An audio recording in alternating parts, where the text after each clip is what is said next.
আরে ভাই কথা বোঝেন না, এনে খুঁটি দিয়ে বসে আছেন। আল্লাহুম্মা সাল্লি আলা সাইয়্যিদিনা মাওলানা মুহাম্মদ ওয়া আলা আলি সাইয়্যিদিনা।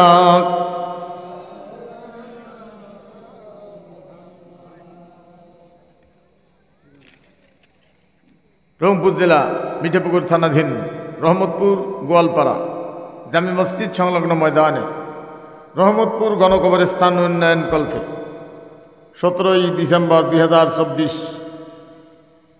দিনের বেলা আজকের এই তাফসিরুল কোরআন মাহফিলের সম্মানিত সভাপতি, হাজারো মানুষের উস্তাদ, ছোটবেলায় যার কাছে শিক্ষা গ্রহণ করে অনেক অনেক বড় বড় পদে চলে গেছেন অনেকে, সেই জনাব সকলের শ্রদ্ধাভাজন ব্যক্তি জনাব হযরত মাওলানা মোহাম্মদ আব্দুল আউয়াল, সহসভাপতি জনাব মোহাম্মদ আব্দুল বারী শেখ, প্রধান শিক্ষক রাধাকৃষ্ণ বীর উচ্চ বিদ্যালয় ও সভাপতি রহমতপুর গোয়ালপাড়া জামি মসজিদ মিঠাপুকুর রংপুর। সম্মানিত আজকের প্রধান অতিথি, জননন্দিত নেতা, মজলুম জননেতা, সকলের শ্রদ্ধাভাজন ব্যক্তি, যার কাছে একটা জেলার দায়িত্ব, বাংলাদেশ জামাত ইসলামী রংপুর জেলা শাখার সম্মানিত সেক্রেটারি জননেতা জনাব মাওলানা মোহাম্মদ এনামুল হক, বিশেষ অতিথি জনাব মোহাম্মদ শফিকুল ইসলাম, চেয়ারম্যান 7 নং ইমাদপুর ইউনিয়ন, 17 নম্বর ইমাদপুর ইউনিয়ন, মিঠাপুকুর রংপুর। সম্মানিত বিশেষ অতিথিবৃন্দ, সম্মানিত ওলামায়ে কেরাম, মঞ্চে উপবিষ্ট ছোট বড় সকল শ্রেণীর ইসলাম প্রিয় ভাইয়েরা, পর্দার আড়ালের মা ও বোনেরা, মহান আল্লাহ তাআলার দরবারে সর্বপ্রথম শুকরিয়া আদায় করতেছি, যিনি আমাদেরকে জীবনের মূল্যবান সময়, মানে এটা চলে গেলে আর কোনো দিন আসবে, আজকে যে গত হয়ে গেল, হায়াত বাড়ল না কমল? আজ হোক কাল হোক জামা গেঞ্জি খুলে নিবে, লুঙ্গি খুলে নিবে, সাদা কাপড় পেঁচায় দিয়ে গর্ত করে পুঁতে দেওয়ার জন্য নিয়ে যাবে, কেউ মহব্বত করবে না। আজ হোক কাল হোক সোনার বাড়িঘর ছেড়ে চলে যাওয়া লাগবে। কবরে একমাত্র সাথী হবে নিজের কর্ম, কোরআন মানুষের সাথী হবে কবরে। যে কবরে যাওয়ার পরে মানুষ হাহুতাশ করবে, কোরআন গিয়ে সেখানে সাক্ষাৎ করবে যে ভাই তোমার কোনো চিন্তা নাই, তুমি আর দুনিয়ায় তুমি আমার বন্ধু ছিলে, আমার বন্ধু হওয়ার কারণে বাড়ির থাকতে পারো নাই, জুলুমের শিকার হয়েছ, আজকে তুমি কবরে একা, আমি তোমার সাথে আছি, কোনো ভয়ের কারণ নেই, তুমি ঘুমাও, আমি পাহারা দিচ্ছি। সেই কোরআন শোনার জন্য আমরা আসছি। সম্মানিত ভাইগণ, যে আল্লাহ পাক আমাদেরকে সুযোগ করে দিয়েছেন, এই জন্য প্রাণ ভরে শুকরিয়া আদায় করি আলহামদুলিল্লাহ। সেই সাথে আমাদের প্রাণ ভরা দরুদ ও সালাম মানবতার মুক্তির দিশারি, বিশ্ব নেতা, রহমতুল লিল আলামিন নবী মুহাম্মদুর রাসূলুল্লাহ সাল্লাল্লাহু আলাইহি ওয়াসাল্লামের উপর। সম্মানিত ভাইয়েরা, শুরুর থেকে আমরা সুন্দর আলোচনা শুনতেছিলাম, এরপরেও আগ্রহ নিয়ে বসে আছি আরও কিছু শোনার জন্য। আবেদন হলে যে ভাইয়ের আশপাশ ঘুরে ফিরে করতেছেন বসুন, আল্লাহ পাক যে আলোচনা করার তৌফিক দিবেন, এটা যেন শুনে যায়, বুঝে যায়। শোনার এবং বলার পরিবেশ ঠিক রাখা সকল মুসলমান ভাই ও বোনদের জন্য ইমানি দায়িত্ব। সম্মানিত ভাইয়েরা, এই কোরআনুল কারীম নাজিল হওয়ার আগ পর্যন্ত নবীজি অশান্তি দেখতেন, কিন্তু উদ্ধারের কোনো পথ জাতির কাছে দিতে পারেন নাই। সেই জন্য আল্লাহ রসুল দেখতেন, চুপে মনে মনে ব্যথা পেয়ে কাঁদতেন। শাসক গোষ্ঠীর বিরুদ্ধে তখনও কিছু বলেন নাই, কারণ নবীগণকে আল্লাহ নবী হিসেবেই দুনিয়ায় পাঠান, নির্দিষ্ট টাইমের দায়িত্ব পালন করার অনুমতি জানিয়ে দেন। তা না করে যদি পৃথিবীর মানুষকে বলা হতো তোমরা ভোট দিয়ে নবী বানাও, রাতারাতি মদারু জেনারু গাঞ্জারুরে নবী হয়ে যেত। মানবেন না? পিডন দিয়ে বানাইত। যে দেখ কতগুলো ভোট পাইছে।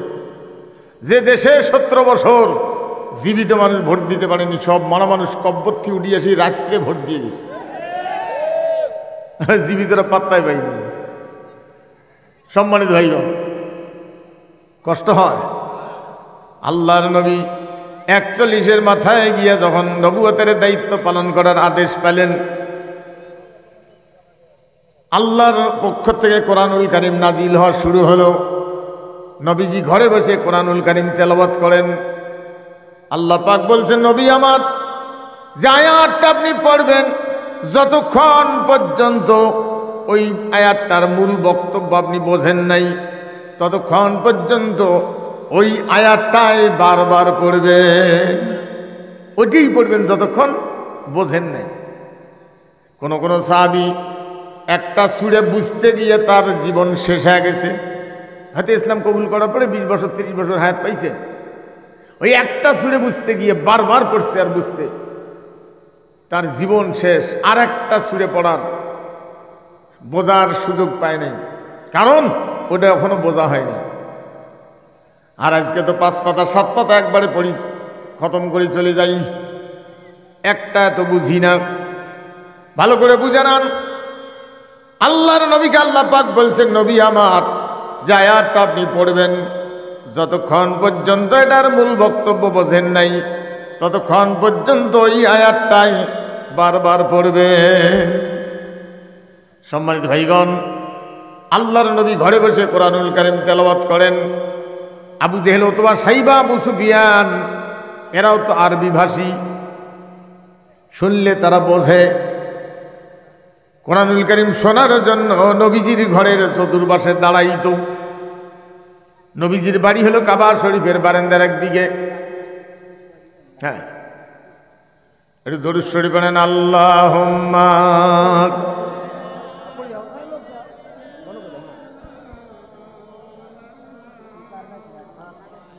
ওয়া আলা আলি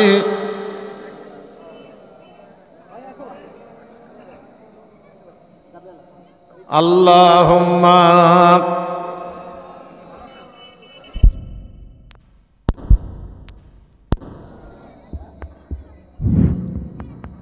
ওয়া আলা আলি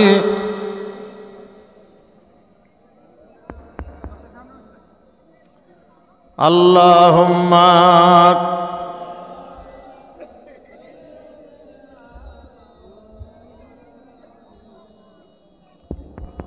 ওয়া আলা আলি সাইয়্যিদিনা।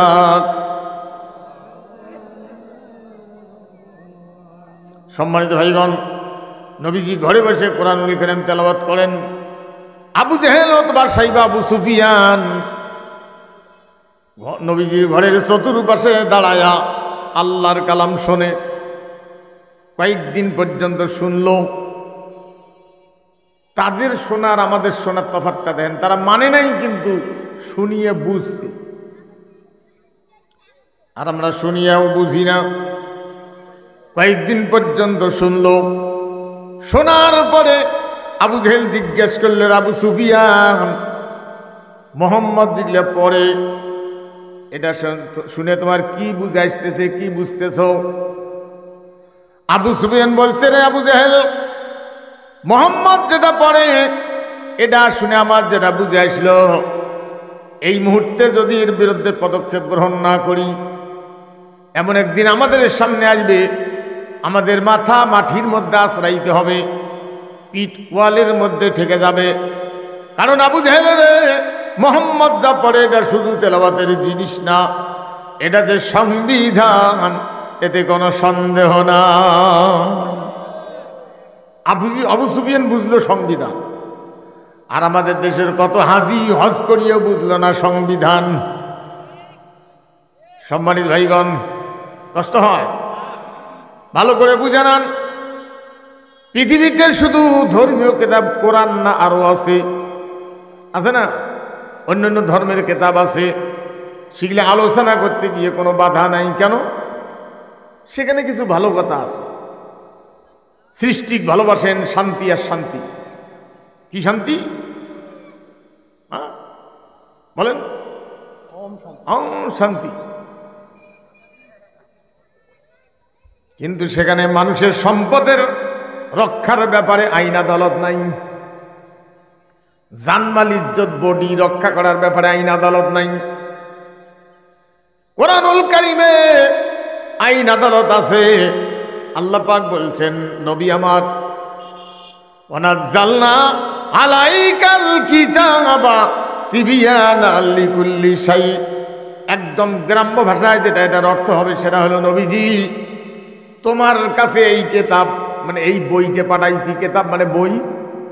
এই বইটা পাঠাইছি সব সমস্যার সমাধান দিয়া।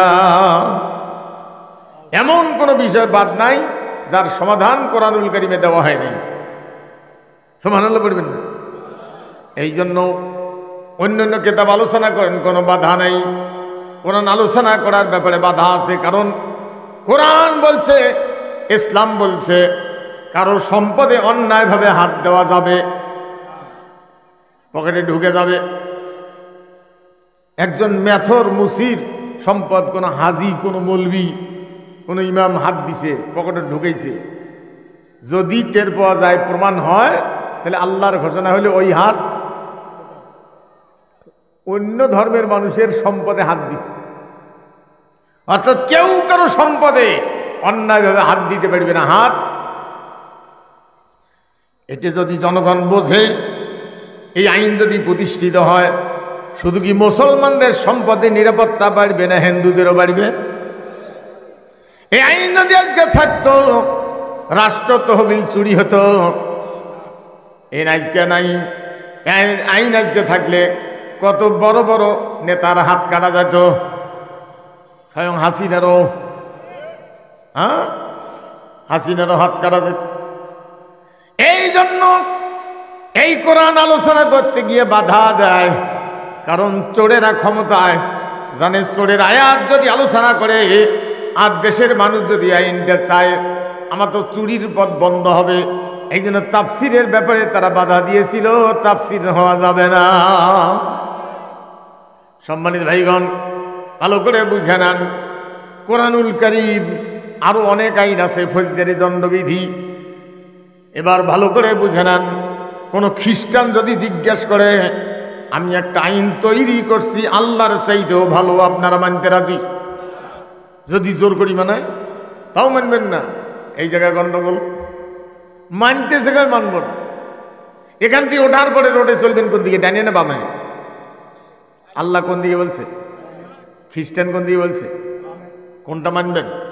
মানতেছি কোনটা? হ্যাঁ। সম্মানিত ভাইগণ, বাংলাদেশের কোর্ট কাছারি চলছে কার আইনে? আল্লাহ না খ্রিস্টানের? ভালো করে বুঝে নেন, এই দেশ ছিল ভারতবর্ষ, বাংলাদেশ, ইন্ডিয়া, পাকিস্তান, কাশ্মীর, আফগানিস্তান, গোটাটা ছিল একটা দেশ। 750 বছর পর্যন্ত কোরআন ছিল ক্ষমতায়। সুবহানাল্লাহ বলবেন না? বড় বড় জ্ঞানী ব্যক্তিরা ছিল রাষ্ট্রীয় দায়িত্বে, কোরআনের জ্ঞানী যারা। আলেম বলতে আমরা বুঝি পাঞ্জাবি টুপি দাড়ি, এরা আলেম। আরে আলেম হলো আরবি শব্দ, বাংলা হলো জ্ঞানী। হ্যাঁ, ডাক্তার হওয়া ফরজে কিফায়া। কেউ যদি ডাক্তার না হয়, স্বাস্থ্য রক্ষা করবে কে? ডাক্তার হওয়া ফরজে কিফায়া। ইঞ্জিনিয়ার হওয়া ফরজে কিফায়া। ফরজে আইন হলে সবাই যদি ডাক্তার হয়, ইঞ্জিনিয়ার হয়, তা সেবা নিবে কে? এই জন্য নেতা হওয়া ফরজে কিফায়া। জেলার একজন মানুষ যদি নেতা হয়ে যায়, কয়েকটা লোক, তাহলে বাকি লোকগুলোর হক আদায় হবে। কিন্তু কর্মী হওয়া ফরজে আইন। কোরআনের কর্মী হওয়া ফরজে আইন, এটা সবাইকেই হতে হবে। কিন্তু নেতা হওয়া ফরজে কিফায়া। জানাজার নামাজ কি? কেউ যদি জানাজা না করে কেমন হবে? এটা লাশের গন্ধ বেরবেন না? ক্ষতি হবেন না? সবাই গুনাহগার হবে। আর যদি 2-4টে লোক বা অর্ধেক লোক জানাজা করে, কারণবশত কিছু লোক পারল না, ওদের গোনা এমন হবে না যে কাফের হয়ে গেছে, সব না পেলেও অত বড় গুনাহগার হবে না। সময় আছে, ফরজে কিফায়া শরীক হওয়া লাগে। জানাজার নামাজ ফরজে কিফায়া, সেই জন্য ডাক্তার হওয়া ফরজে কিফায়া, ব্যাংকার হওয়া ফরজে কিফায়া। না হলে এই রাষ্ট্রীয় সম্পদ হিসাব রাখবে কে? ইঞ্জিনিয়ার হওয়া ফরজে কিফায়া, আমিন হওয়া ফরজে কিফায়া, জমিনের সীমানা বাড়ি করবে কি? কিন্তু আজকে মুসলমানদের প্রতিষ্ঠানগুলো দেখেন, উপরে থুতু ফেললে নিজের গাত পড়ে। বেশিরভাগ মুসলমানদের প্রতিষ্ঠান বাচ্চা কাচ্চা পড়ায় শুধু উযু গোসলের মাসলা, তালাকের মাসলা, নামাজের মাসলা, কিন্তু এগুলা বাদ দিয়া একটা বাচ্চাও ডাক্তার হলো না, ইঞ্জিনিয়ার হলো না, একটা বাচ্চাও ব্যাংকার হলো না। সম্মানিত ভাইগণ, মুসলমানদেরকে এমন পঙ্গু বানাইছে, মুসলমানের বাচ্চারা যেন ওই ধর্মীয়, ওই যে এই যে কয়েকদিন আগে ধরা পড়লো, ওইটা ওদের ধর্মীয় একটা জায়গা আছে, সাবাগুলো বলে ধর্ম শিখে, ওটি নাই কিছু বিদ্যা, ডাক্তারি কিছু, ধর্ম শিখে। আমারও প্রতিষ্ঠান তাই, বুঝছেন না? আমি একদিন এই বগুড়া থেকে গতবারের আগের বার আসি, কঠিন কুয়াশা, অনেক দূর গেছিলাম, বগুড়া ফজর নামাজ পড়ি, গাড়ি আবার টানতেন, তার ড্রাইভার একটু ঝাঁকি দেয়। আমি বললাম যে যদি বলি যে চা খা, ঘুম সারাও, চা খাও, তার সময়ের কারণে বলবে যে না হুজুর ঠিক আছে, আমি কিন্তু আমি দেখতেছি ঝাঁকি দিচ্ছি, যদি গাছের সাথে মোসাফা করে তো আমারও কাম সাথে। ও কইলাম যে আমি চা খাবো, আগে পেশাব করবো, মসজিদ দেখি থামাও, দোকান টোকান দেখি থামাও, যদি না থামাও আমি কিন্তু গাড়ি খারাপ করে দিলে বলতে পারি না, মানে ওকে আমি থামাবো। তো থামাইলাম, আমি একটু পেশাব করে গেলাম, মসজিদ পাশে, দোকান পাশে, চা খাও। আমি পেশাব করতে গিয়ে দাঁড়িয়ে দেখি 1-150 বাচ্চা পাগড়ি পুগড়ি পরা কি যেন করতেছে। কঠিন কুয়াশায় আমি হালকা দূরে গেলাম যাতে ওরা আমাকে বেশি না দেখে। আমি দেখি এই জারে কাদো দিয়ে কুলুপ বানাচ্ছে। আমার আশ্বাস লাগবে, হায় রে, যে বয়সে রক্তের গ্রুপ বের করবে, যে বয়সে মানুষের পেট খারাপ হলে কি করবে, যে বয়সে কৃষি বিজ্ঞান শিখবে খাদ্য অভাব দূর করার জন্য, আর সেগুলো বাদ দিয়ে কুলুপ বানাচ্ছে। আমরা তো মনে করি ফেরেশতার বাচ্চা। ও সম্মানিত ভাইগণ, আপনারা জানেন জানাজার ইমামতি সওয়াব করবার জন্য খুব ব্যস্ত, ওইটা নাকি খুব ভালো, কিন্তু আসলে ইমামতি করবে কি? আমি একটু পরে ওই জায়গায় আসতেছি। সম্মানিত ভাইগণ, তাহলে মুসলমানদের বাচ্চা কাচ্চা পঙ্গুত্বের দিকে ঠেলি দিচ্ছে। অবস্থা কেমন হয়ে গেল? শেষ পর্যন্ত এই লোকটা শুধু মুনাজাত করা যাবে না, না যাবে, মিলাদ পড়া যাবে না, না যাবে, এই ফতোয়ার ডালি ভারবংকে ধরি বাড়িয়েছিল। বুঝেন নাই? হ্যাঁ হ্যাঁ, সম্মানিত ভাইগণ ভালো করে বুঝে নেন। ফলে অবস্থা কেমন হলো? এক লোক চা খাবে, চিনি আছে, চাপাতি আছে, আগুন আছে, পাতিল আছে, কিন্তু পানি নেই, চা হবে কেন? কেন চিনি আর চাপাতি খায়া বাড়িতে গরম পানি খেলে হতো না? হ্যাঁ, এখন চা খাবে, চিনি আছে, পাতি আছে, আগুন আছে, পাতিল আছে, শোক আছে, পানি নেই। বেচারা বুদ্ধি বাইর করছে যে ঠিক আছে, ফট করে গ্লাস দিয়ে পেশাব করিয়া ওতে চা পাতি আর চিনি দিয়ে ঘোল ঘোলে চা বানাইছে। এমনি তো পেশাব লাল, আরো লাল হয়ে গেছে, এখন এটা দিয়ে চা খায়। কথাটা বোঝার জন্য বলতেছি। এখন চার কাপের মধ্যে তেঁতুলের পাতা উড়িয়ে আসিয়ে চার কাপত করছে। আমরা ছোটবেলায় তেঁতুলের পাতা স্কুলে দেয়া মতলি খাচ্ছি লবণ দিয়ে কুচি পাতাগুলি। এখন তেঁতুলের পাতা ইচ্ছে করলে খাওয়া যায়, রাগের ঠেলায় দাঁত কিরমিরে তেঁতুলের পাতা ফেলে দিচ্ছে। কত বড় মশান নিয়ে মনে হয় কত বড় খারাপ জিনিস করছে, কিন্তু চা খাচ্ছে কি দিয়ে? ভাইরা আমার ভালো করে বুঝে নেন, বাংলাদেশ যে আইন কানুন দ্বারা চলছে তার মধ্যে মাত্র দুইটা আইন আল্লাহর, একটা হলো বিবাহ তালাক আর একটা হলো জমিনের ভাগ বাটোয়ারা। এই দুইটা আইন হলো আল্লাহর, বাকি যত আইন আছে সব খ্রিস্টানের, একটাও আল্লাহর নয়। খ্রিস্টানের আইন দিয়ে বিচার হয়, যে আইন মানলে কাফের হবে, ফাসেক হবে, জালেম হবে। আল্লাহ বলছেন সূরা মাইদায় 3 বার, ওয়ামান লাম ইয়াহকুম বিমা আনজালাল্লাহু ফাউলাইকা কাফিরুন ফাসিকুন জালিমুন। যে আইন মানলে কাফের হবে, ফাসেক হবে, জালেম হবে, সে ব্যাপারে কোনো চিন্তা নেই, ব্যথা নেই, বেদনা নেই। ওদের ঝগড়া লাগছে মুনেজাত কর্ম নানা কর্ম, তেঁতুলের পাতা নিয়া এক একজন কি বসান, মুনেজাত নাই আর কাইনাল মুনেজাত আছে, কি ঝগড়া। সম্মানিত ভাই, তেঁতুলের পাতা নিয়ে ঝগড়া, এর মূল কারণ হলো তো ওই জিনিসটা জানা নাই, রাষ্ট্রের আইন কানুন সম্পর্কে তাকে জানানো হয় নাই। কারণ একটা কথা বললে অনেকে মন খারাপ করবেন, যারা ইসলাম বিদ্বেষীদেরও সাহায্য নিয়ে আরামে খায়া তসবি জপে, এদের কি সহজে ওই জ্ঞান আসবে? হ্যাঁ, নড়েন না, একটু দুষ্ট স্বভাব থাকে, এগুলো মায়ের পেটে তো করবে, খুব নড়ানড়ি করছে, সেই কিছু দুষ্ট থাকে, বুঝেন না। সম্মানিত ভাইগণ, কষ্ট হয়। তাহলে বাংলাদেশে আল্লাহর আইন কয়টা? বাকিগুলো কার? এলে পরিবর্তন করা ফরজ না নফল? এই ফরজের পক্ষে যারা, তারা 17 বছর বাড়িতে থাকতে পারে নাই, কেউ জেলখানায়, কেউ গুম, কেউ খুন, অন্যায়ভাবে ফাঁসির মঞ্চে। সম্মানিত ভাইগণ, কষ্ট হয়। হ্যাঁ, কোরআন বলার পরিবেশ ছিল না, ছোট ছোট ছাত্রদের রক্তের, জীবনের রক্তের বিনিময় বলার পরিবেশ পাইছি, কিন্তু মানার পরিবেশ এখনো হয় নাই। মানার পরিবেশ তৈরি করতে হবে। সম্মানিত ভাইগণ, কষ্ট হয়।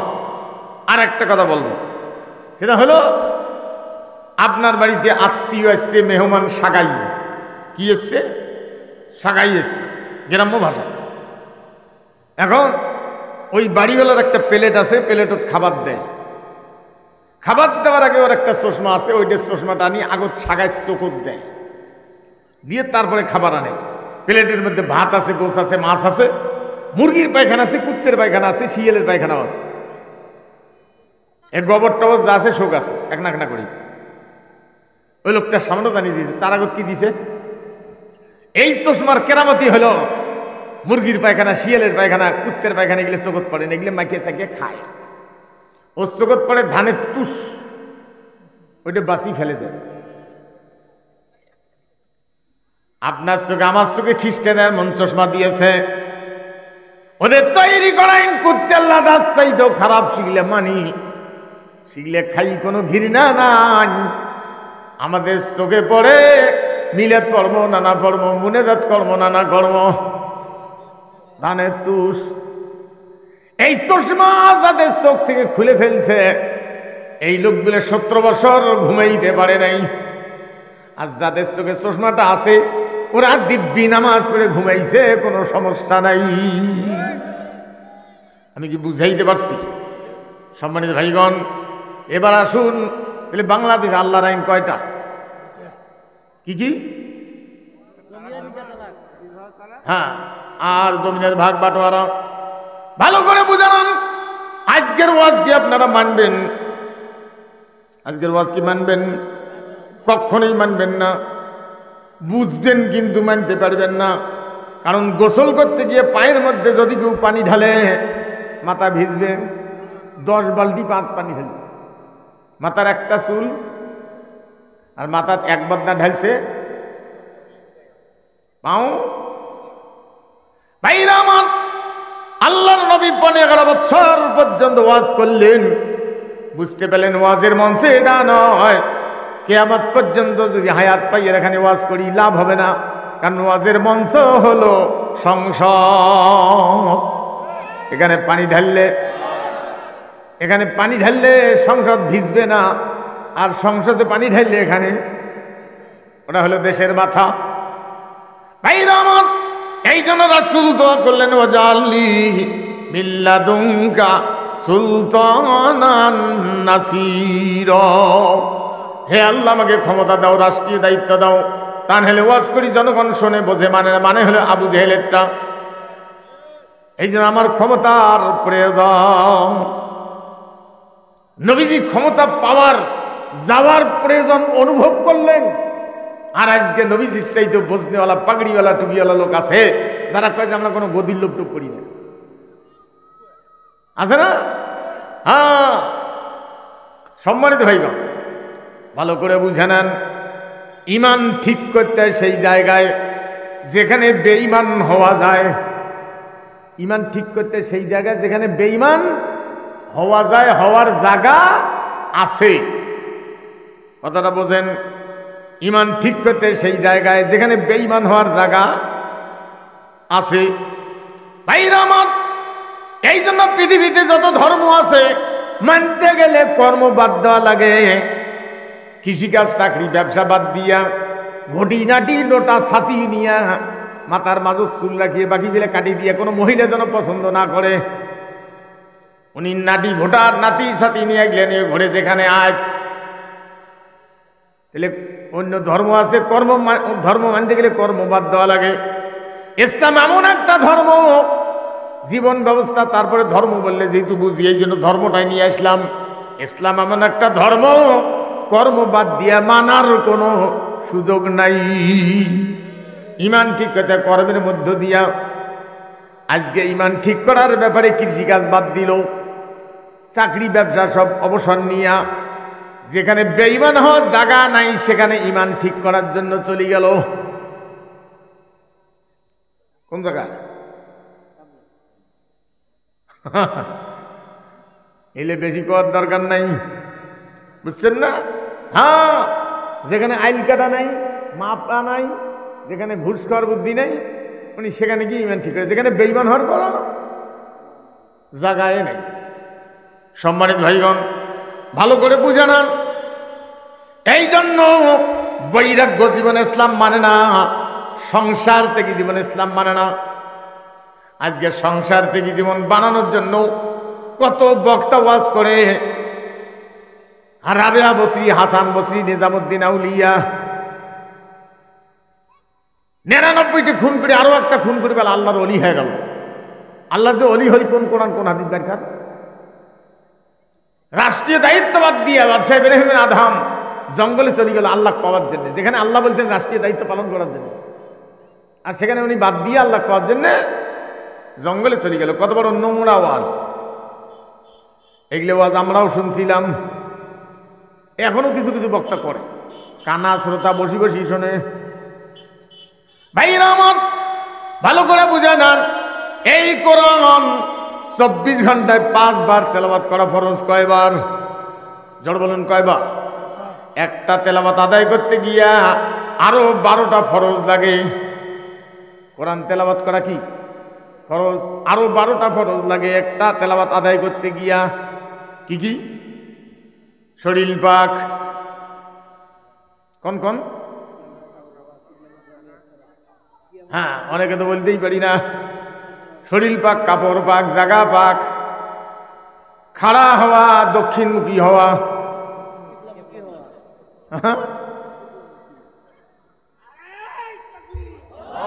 সম্মানিত ভাইগণ, কষ্ট হয়। আমার দিকে দেখেন, তাহলে সপ্তাহে মানে 24 ঘন্টায় কয়বার? 5 বার।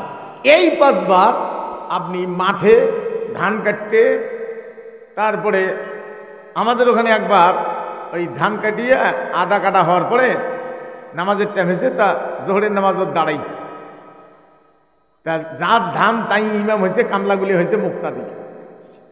তেরা আড়িয়ে শাড়ি দেওয়া ছিল, আসিয়ে যেই ধান ঘর বেসছে 2 রেখা ধোয়ার পরে অনেক নামাজ শাড়ি দিয়ে বাকুয়ে ধরি মারছে, বুঝছেন না? মুক্তাদি ওরই খাড়া হয়ে আছে, ইমাম বাকুয়ে ধরি মারছে দূর, পরে কামলাগুলি সুতি হাসবে দিচ্ছে, মানে খাড়া হওয়ার পায় না। সম্মানিত ভাইগণ, ভালো করে বুঝানোর, কান পেতে শুনে নেন, সপ্তাহে 6 দিন, একটা দিনের জোহর বাদ দিয়া অন্য অন্য নামাজগুলি আপনি রাস্তায়, ফিল্ডে, ওয়াক্তিয়ে, ঘরে, যে কোনো জায়গায় আদায় করতে পারবেন। কিন্তু সপ্তাহের একদিন জোহরের নামাজ, জুমার দিন আপনার ওয়াক্তিয়ে, ঘরে, মাঠে ঘাটে আদায় করলে হবে না। এক জায়গায় সমবেত হওয়া লাগবে কোরআন শোনার জন্য। আল্লাহ পাক 2 রাকাত নামাজ মাফ করে দিয়েছেন। মাফ মানে কম করে দিছে, মানে 2 রাকাত নামাজ জোহরের কমায় দিয়া কোরআন শোনা ফরজ করে দিয়েছেন। জুমার নামাজ, এইখানে কোরআন শোনাবে কে? ভাইরা আমার, অনেকে ফতোয়া দেয় ইমামতি করি পয়সা নেওয়া যায় না, আমিও কই যায় না, আবার আমি কিন্তু নেই। ফতোয়া জিজ্ঞেস, হুজুর ইমামতি করি পয়সা নেওয়া যায় না? যায় না। আপনি বলে আমি তো নেই, আমি ফতোয়া দিই যে নেওয়া যায় না, কিন্তু আমি নেই। কেন নেই? ভালো করে বুঝে নেন। ইমাম হলো আরবি শব্দ, বাংলা কি? নেতা। নেতাকে আমি মেম্বার, চেয়ারম্যান, এমপি সাহেব, মন্ত্রী সাহেব, ওসি সাহেব, এসপি সাহেব, ডিসি সাহেব, মন্ত্রী সাহেব, তারপর প্রধানমন্ত্রী, স্পিকার, প্রেসিডেন্ট, এরা হলো ইমাম। এরা কি? আরবি কি? আরবি ইমাম, বাংলা কি? বাংলা হলো নেতা। সম্মানিত ভাইগণ, 5 বছর পদবী বলে নামাজ পড়াবে, কোরআন হলো জুমার খুতবা, কোরআন নিয়ে দাঁড়াবে। পোশাকটা কি থাকবে? পোশাকটা হলো যুদ্ধের অত্যাধুনিক পোশাক, যেটা যুদ্ধের পোশাক, যেটা ক্যাপ্টেন মেজরেরা পড়ে। ওয়াকরুজ্জামান সাহেব যেটা পড়ে ওই দিয়ে পড়া লাগবে। পড়িয়ে সর্বোচ্চ অস্ত্র স্ট্যান্ড গান পিডিত নিতে হবে ওই একদিন।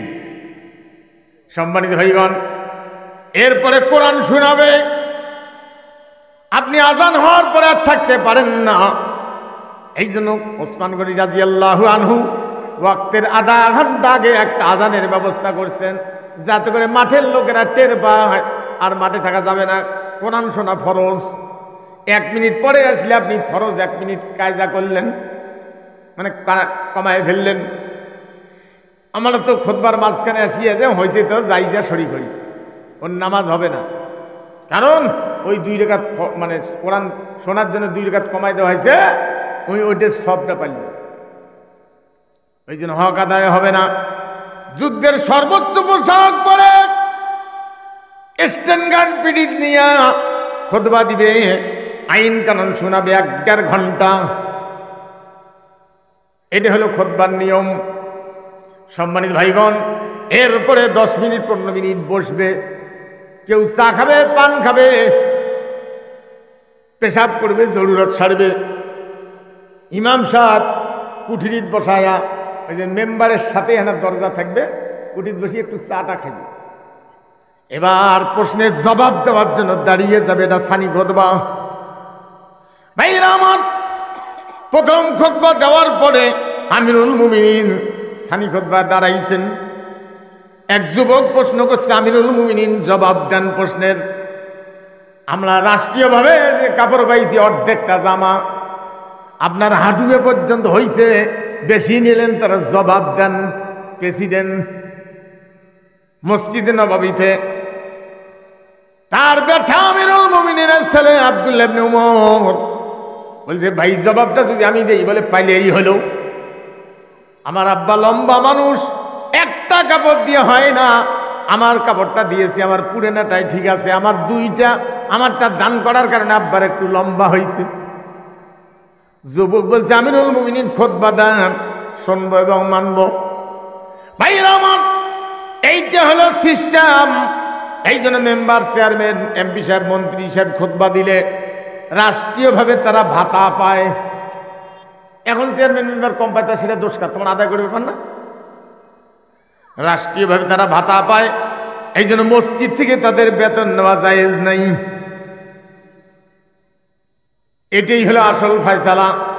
আর আসল ইমাম মেম্বার খুতবা দেওয়া তো দূরের কথা, ছুড়ায় জানে না, নামাজে পড়ে না, পেশাব করি দিরানোর ডাঙ্গে উঠে বেশিরভাগ মেম্বার, চেয়ারম্যান।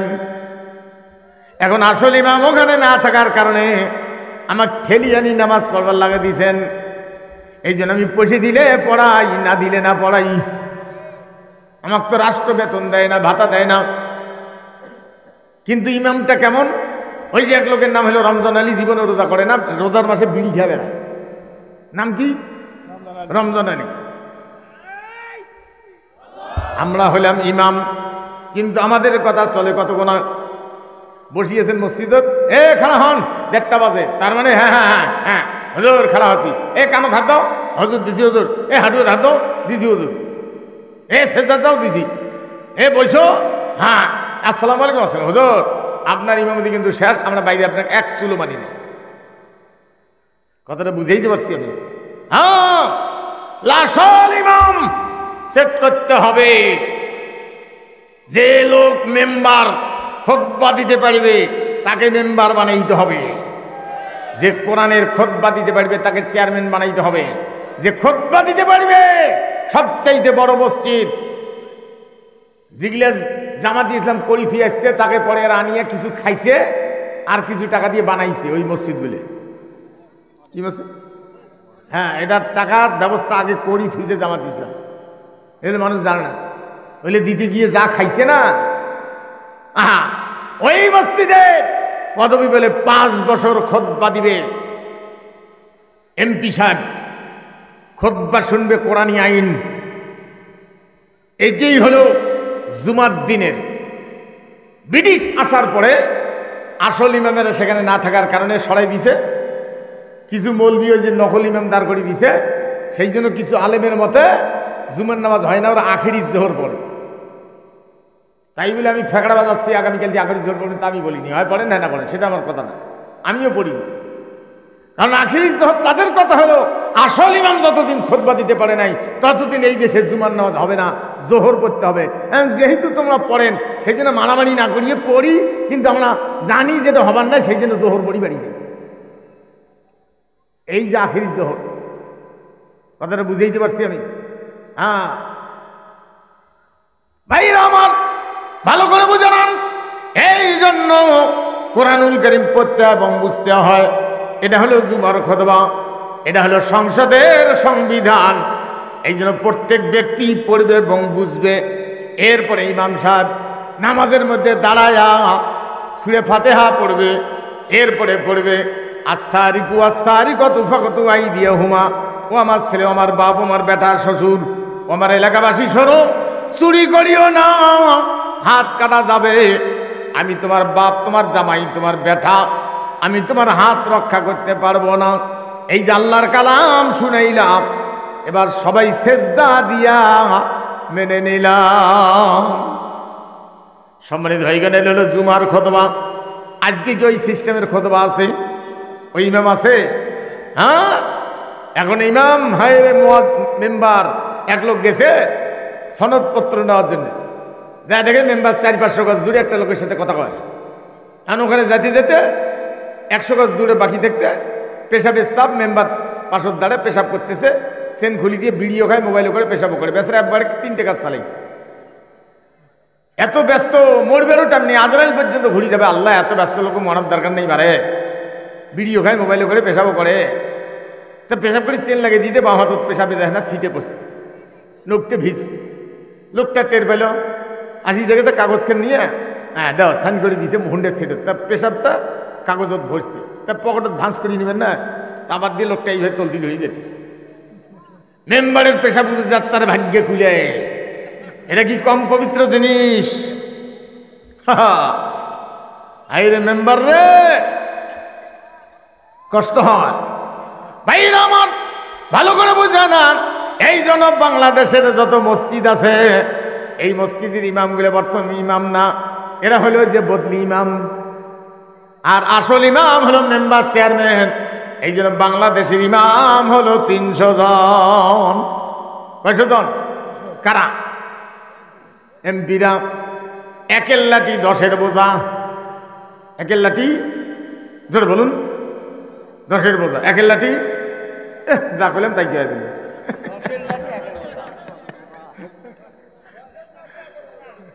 আর একটু আগে যে কইলেন,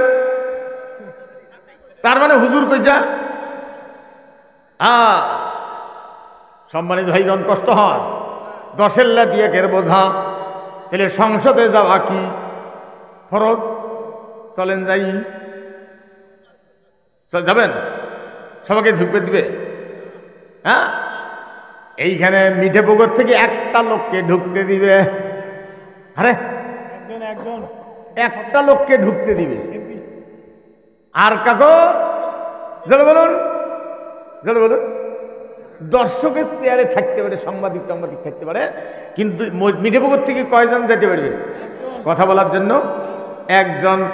ভাইরা আমার, সেই লোকটাকে আপনি আপনার স্ত্রীর ইজ্জত, সম্মান, সম্পদ, মেয়ের সম্মান, ইজ্জত, আপনার জানমাল ইজ্জতের নিরাপত্তা, রাস্তাঘাট সব কিছুর দায়িত্ব দিয়া আপনি সংসদে পাঠাবেন। ভাইরে, এই দাবিগুলো সেখানে পেশ কর। কি বলেন? এটাই তো কথা। ভাইরা আমার, সেই জন্য কোরআনের পক্ষে একজন লোক পাঠা কত বড় জরুরি। সম্মানিত ভাইগণ, এই লোকটা যদি কোরআনের পক্ষের হয়, কোরআনের বিল সেখানে তুলবে, পাস হবে না না হবে সেটা পরে বিলটা তুলবে। আর যদি কোরআনের পক্ষের লোক না হয়, তাহলে কোরআনের বিরুদ্ধে বিল তুলবে, যে তাফসীর যেন না হয়। ভাইরা আমার, ভালো করে বুঝে নেন, তাহলে একটা লোককে পাঠানো ফরজ, কিন্তু আপনার উপরে একটা ফরজ দায়িত্ব আছে। সেটার দায়িত্বটা হলো ইন্নাল্লাহা ইয়া'মুরুকুম আন তু'আদ্দুল আমানাতি ইলা আহলিহা। ভোট কি শব্দ? আরবি না বাংলা? জোর বলুন। ভোট ইংরেজি, বাংলা কি? আরবি কি? আরবি হলো আমানত, ইংরেজি কি? বাংলা কি? আরবি কি? আমানত। ভাইরা আমার, এই আমানত যদি আপনি জায়গা মতো দিতে পারেন, ভালো করে শুনে নেন। আমাদের মধ্যে কিছু লোক আছে, তার আগে আর একটা কথা বলে দিয়ে যাই। বাংলাদেশে যত বই আছে, বাংলা ভাষায় নাম হলো বই। এটাও কি?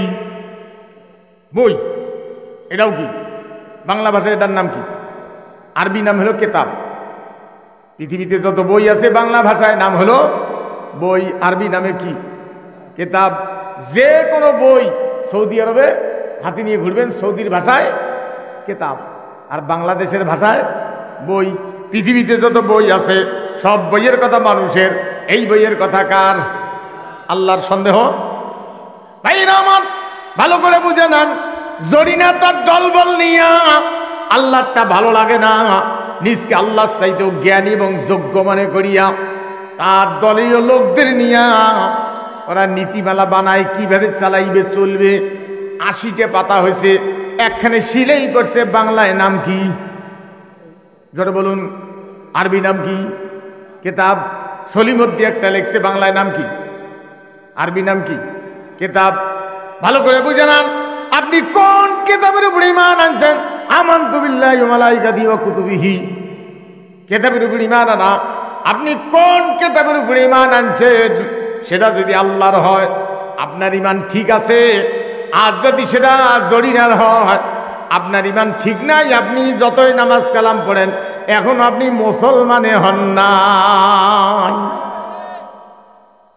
আমি কি বুঝাইতে পারছি?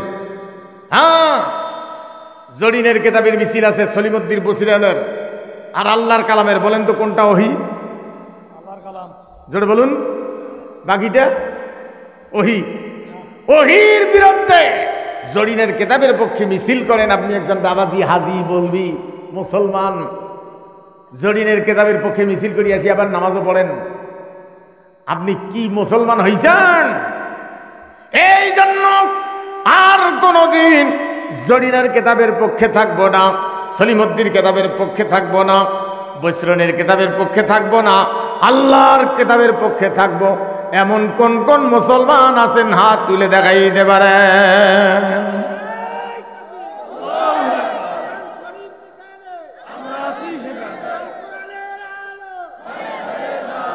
সম্মানিত ভাইয়েরা, খেয়াল থাকবে। কিন্তু মানুষের মধ্যে এমন কিছু লোক আছে, তারা 5 বছর ঈমান আনে। ইন্নাল্লাযীনা আমানু, কি সুন্দর নামাজ, ইন্নাল্লাযীনা আমানু। টাইম হলে সুম্মা কাফারু, আবার বাড়ি গিয়ে সুম্মা আমানু, আবার দৌড়ি গিয়ে সুম্মা কাফারু। আল্লাহ বলছেন বারবার ঈমান আনে, বারবার কুফরি করে। নাই এরকম লোক? হ্যাঁ ভাইরা আমার, ভালো করে বুঝে নেন, এই জন্য কোরআনুল কারীম পড়তে এবং বুঝতে হয়।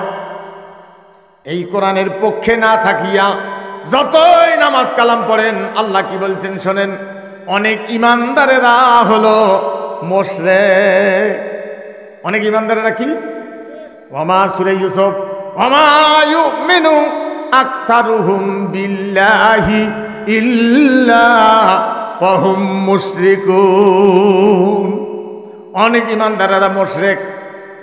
ওই যে জরিনের কিতাবের পক্ষে পাটি করে, ওগুলো কি? সলিমুদ্দির কিতাবের পক্ষে পাটি করে, বসরনের কিতাবের পক্ষে পাটি করে, মুশরিক। শুধুমাত্র কোরআনের পক্ষের লোকেরা ইমানদার। আমি কি বুঝাইতে পারছি? হ্যাঁ, জরিনের পক্ষে মিছিল করিয়া নিজকে মুসলমানি দাবি করেন।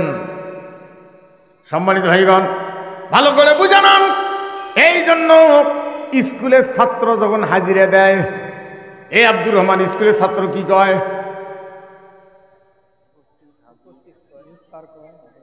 ইংরেজি কন, ইয়েস স্যার।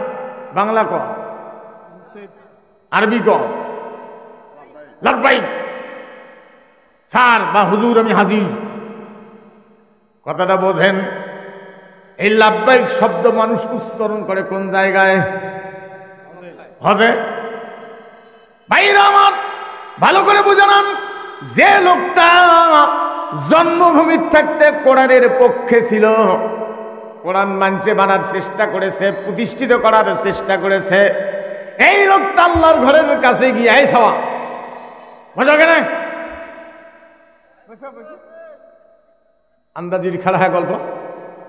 এই লোকটা আল্লাহর ঘরের কাছে গিয়ে বলবে, লাব্বাইক, হে আল্লাহ, জন্মভূমির থাকতে তোমার কোরআনের পক্ষে ছিলাম, তোমার আদর্শের পক্ষে। আজকে তৌফিক দিয়েছো, তোমার ঘর আসছি, আমার হাজিরাটা কবুল করে নাও। লাব্বাইক। একটা কথা বলে দিয়ে যাই, প্রত্যেক ব্যক্তি হজের নিয়ত করেন। হজ করার তৌফিক দেওয়ার মালিককে। আপনি নিয়ত করবেন, তৌফিক দিবে না দিবে তার ব্যাপার। আখিরাতের ময়দানে হাজির কাতারে দাবি করবেন যে আমাকে উঠান, কারণ আমি নিয়ত করছি, তুমি তৌফিক দাও নাই, কিন্তু আমি হাজি। হ্যাঁ ভাইরা আমার, ভালো করে বুঝে নেন, যে লোকটা জরিনের কিতাবের পক্ষে পাটি করছে, ওই লোকটা আল্লাহর ঘরের কাছে গিয়ে কিসের লাব্বাইক কয়? ওই তো এই কিতাবের অনুসারী নয়। এই জন্য ওই কিতাবের, জরিনের কিতাবের অনুসারী যারা, তাদের হজ হলো জরিনের বাড়ির চতুর্পাশে গিয়ে ঘুরে আর লাব্বাইক লাব্বাইক কয়, ইয়েস ইয়েস ইয়েস ইয়েস, যে ওই বাড়ির থেকে তোমার পক্ষে কাজ করছি, আজকে যে তোমার বাড়ির কাছে আসিয়ে তোমার ঘরের বাড়ির চতুর্পাশে হাজিরে দিচ্ছি, ইয়েস ইয়েস ইয়েস। জরিনের কিতাবের লোক, সলিমুদ্দির পক্ষের কিতাবের লোক, হজত যাওয়া, লাব্বাইক কোয়া, এটা আসলে যোগফল হ্যাঁ মেলে। জোর বলুন। হ্যাঁ হ্যাঁ হ্যাঁ বুঝছি।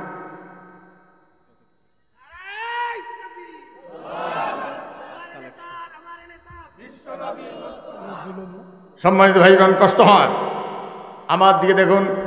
তাহলে এবার আসুন, যারা জরিনের কিতাবের পাটি করে, তারা যে হজত যায়, ওর কি হজটা মিলছে? ওর কি ওইখানে হজত যাওয়ার জায়গা? হ্যাঁ হ্যাঁ। এই জন্য কত হাজি হজ করার আগেও ছিল কোরআন বিরোধী, হজ করে আসিয়েও কোরআন বিরোধী। হজ করি আসিয়ে তুই জরিনের কিতাবের পক্ষে মিছিল করিস। দেখেন কত বড় বেঈমান, আল্লাহ বিরোধী। নিজের হাসিনার নিজের কেতাব না মানার কারণে, আল্লাহর কেতাবের পক্ষে থাকার কারণে জেল, জুলুম, জরিমানা, অন্যায়ভাবে মারা, মেডিকেলে মারা, এগুলো তো আমি বলতেছি না, অনেক সময় শুনছেন, আগের বক্তা ভাই বলছে, আমি হলে সময়, কিন্তু এগুলো করে নাই। নিজের কেতাব না মানার কারণে, আল্লাহর কেতাবের পক্ষে থাকার কারণে তাকে মারি ফেলায়। আমি কি আল্লাহর শত্রু নে বন্ধু? যারা বলুন নবীর। আর তাই গেছে ওমরা করবে, নবীজিকে সালাম দেয়, আসসালামু আলাইকুম ইয়া রাসূলুল্লাহ। ওইখানে নবীজি আছে, আবু বকর রাদিয়াল্লাহু আনহু আছে, উমর রাদিয়াল্লাহু আনহু আছে। উমরের যে রাগ, ওটি কটিবে মাটি ঠেলে, যে আল্লাহ মাটিটা সরাও তো, এক্সপিডেন্টটা দেও। যদি খালি মাটি সারবার পেলে উমর উডি এমন নাড়ি দিয়ে পিঠতেও দিল, হ্যাঁ হাসিনাকে গাটটি ছাড়িয়ে পেলেন ছাড়িয়ে বাবারে বাবারে করে ভারত দৌড়েল হয়। ভাগ্য বলে যে উমর উঠতে পাইনি। কথাটা কি বুঝাইতে পারছি? জনগণক কত বড় উপকার, জনগণক কত বড় ইয়ে করছে, মানে কত বড় উপহার দিছে। এক ফকির ভিক্ষা করিয়ে বিকেলবেলা বাড়ি যায়, একটা মুরগির বাচ্চা পেয়েছে এক সিটের।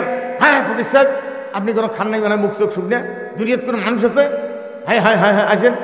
আসিয়ে ওই মুরগি আর ওই চাউল একটা থুইয়া রুমত থুইয়া ফকিরের কাছে গোসল করিয়ে আসে। না সাবান দিছে না, ফকির গোসল করিয়েছে। ফকিরের মুরগি জবাই করিয়ে উইয়ের চাউল টবাস করি পাক করিয়া গোসল করিয়া এই ফকির বসছে, ওকে আনিয়ে দিছে। উইয়ের মুরগি উইয়ের চাউল মানে ফকির খায়। ফকির ফকির সাহেব খান, সবে তোমার আমার খালি এই হাত কোনা বাতাস কোনা আমার। দেশের মানুষের সব কিছুই দেশের মানুষের, হাসিনের খালি বাতাস কোনা, বুঝছেন না? চুরি করি গ্যাস হাইরে দুনিয়া। সম্মানিত ভাইগণ, কষ্ট হয়। হ্যাঁ আর একটা কথা বলে দিয়ে যাই, আজান হচ্ছে, সেটা হলো যে ঠেকাটা আপনার না প্রার্থীর? জোরে বলুন। হ্যাঁ কেউ কেউ আছে, হ্যাঁ তুই ভোটের দাঁড়াচ্ছিস, মোর কাছে একদিনও দেখা করে আসলো না, হ্যাঁ এটা হবে না। আপনি কিসের লোকটার ঘুম হারাম করে দিয়েছেন? আমি একজন প্রার্থীকে একদিন জিজ্ঞেস করলাম, ভাই কি খেয়েছেন? বলে ভাই কিছু খাই নেই, এলাও সকালে একটা বিস্কুট খেয়ে বেড়াইছি, আর কেউ এখনো ভাত খাওয়ার টাইম পাইনি। বলে কেউ খাবার খায়নি? বলে না। সন্ধ্যের সময় আমার আশ্চর্য লাগছে, আহারে দুনিয়া। এখন যে লোক দাঁড়াইছে তার কাছে একটু পান সুবেরি নিয়ে যাবেন, কয়টা কমলা নিয়ে যাবেন, কয়টা টাকা নিয়ে যাবেন। এই ভাই তোর তো দৌড়ের উপরে আছিস, কমলাটা খা, তোর বাড়ির লোকজন এসে মোড়ে পান সুবেরি হেন খোয়াইস। মোর দাবি কোরআনের কথা সংসদে গিয়ে বলবো, এই জন্য মুই তোর কাছে আসো, মোর বাড়ি যাওয়া লাগবেন না, মোর ঠেকা মুই এই জন্য তোর কাছে আসছি। কি বলেন, আপনারা যাবেন না সে আসবে? বলুন। আমার দিকে দেখুন, সেই সময় আসতেছে, সেই সময় সামনে আছে। কবে হবে তা আমি জানি না, কিন্তু সামনে আছে, বোঝেন নাই? হ্যাঁ জান জীবন ছাড়ি দিয়ে মা বোনেরা আপনারাও সময় ব্যয় করতে হবে, অর্থ ব্যয় করতে হবে। কোরআনের দাবি, আমাদের দাবি নিয়ে মির্জাপুকুর থেকে একজন লোক পাঠাইতে হবে, সেখানে কোরআনের দাবি পেশ করবে। আপনারা কি বলেন? আজান হচ্ছে, আর দেরি করাবো না। সম্মানিত ভাইগণ, আপনাদের কাছে একটু উন্নয়নের জন্য মাহফিল এই হচ্ছে গোরস্থানের একটু উন্নয়ন, মা বোনদের ওখানে খাতা কলম নিয়ে যান, রুমেল নিয়ে যান। আপনারাও একটু যার যাচ্ছে পকেটটি বের করেন, উপস্থিত দেন, আর বলেন কোন ভাই আছেন, 1000 টাকা দিবেন, 500 টাকা দিবেন। উপস্থিত নেই লিখে দেন, উপস্থিত থেকে দেন, আর রুমেল নিয়ে ঘোরেন, রুমেল নিয়ে একটু ঘোরেন। হ্যাঁ মা বোনদের ওখানে যান, মা বোনের আপনারা দেন, আপনারা বলুন কোন ভাই আছেন, 1000 টাকা 5000 টাকা যে যেটা পারবেন উন্নয়নের জন্য বলুন। আপনার কাছে নাই লিখে দেন, একটা লোক বলেন। 200 টাকা দিয়েছেন এক ভাই, আল্লাহ তোমার বান্দার দান কবুল করে নাও, হায়াত দারাজ করে দাও, এই দান নাজাতের জড়িয়ে বানিয়ে দাও। আসেন কোন ভাই আল্লাহর রাস্তে বলেন, 1000 টাকা বলেন কোন ভাই আছে? আনেন আনেন, ওখানে রুমেলে দেন, উঠবেন না। মা বোনদের ওখানে যান, বলেন কোন ভাই আল্লাহর রাস্তে।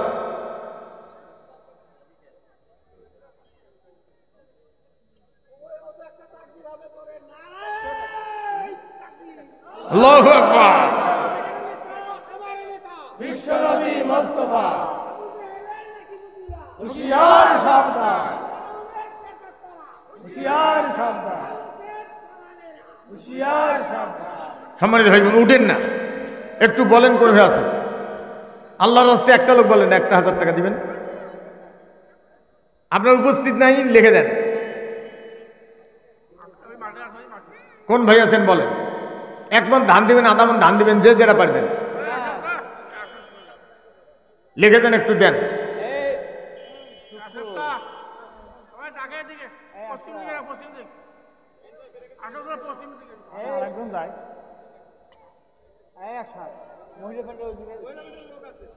মা বোনের আপনার লোক গেছে ওখানে দেন, উপস্থিতি লিখে দেন। যার যা আছে একটু নিয়ে আসেন। কি নাম? শওকত ভাই নগদ দিলেন 500 টাকা। নারায়ণ থাকবে। আল্লাহ তোমার বান্দার দান কবুল করে নাও, হায়াত দারাজ করে দাও, এই দান নাজাতের জড়িয়ে বানিয়ে দাও। কোন ভাই আছেন আল্লাহর রাস্তে বলেন, উপস্থিত আছে দেন, না হলে লিখে দেন 1500। যে যেটা পারবেন, আধা মন ধান, 1 মন ধান, যে যেটা পারবেন দেন, আল্লাহর রাস্তে দেন।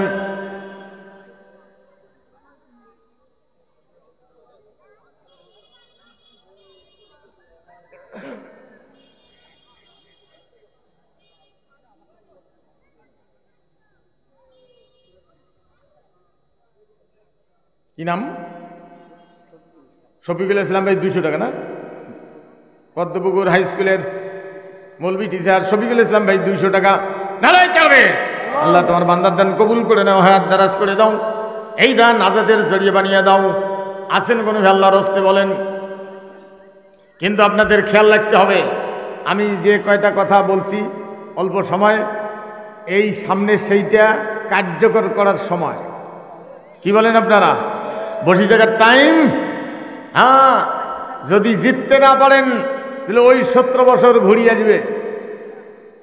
কোরআন বলার পরিবেশ ছিল না, বলার পরিবেশ পাইছি, মানার পরিবেশ তৈরি করতে হবে।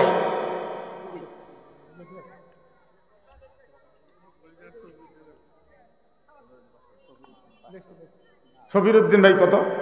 500 টাকা। আল্লাহ তোমার বান্দার দান কবুল করে নাও, হায়াত দারাজ করে দেই, দান আজাদের জড়িয়ে বানিয়ে দিও। আছেন কোনো ভাই বলেন আল্লাহর রাস্তে?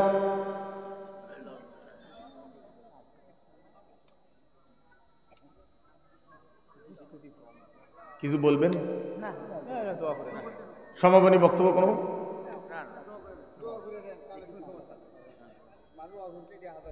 হ্যাঁ।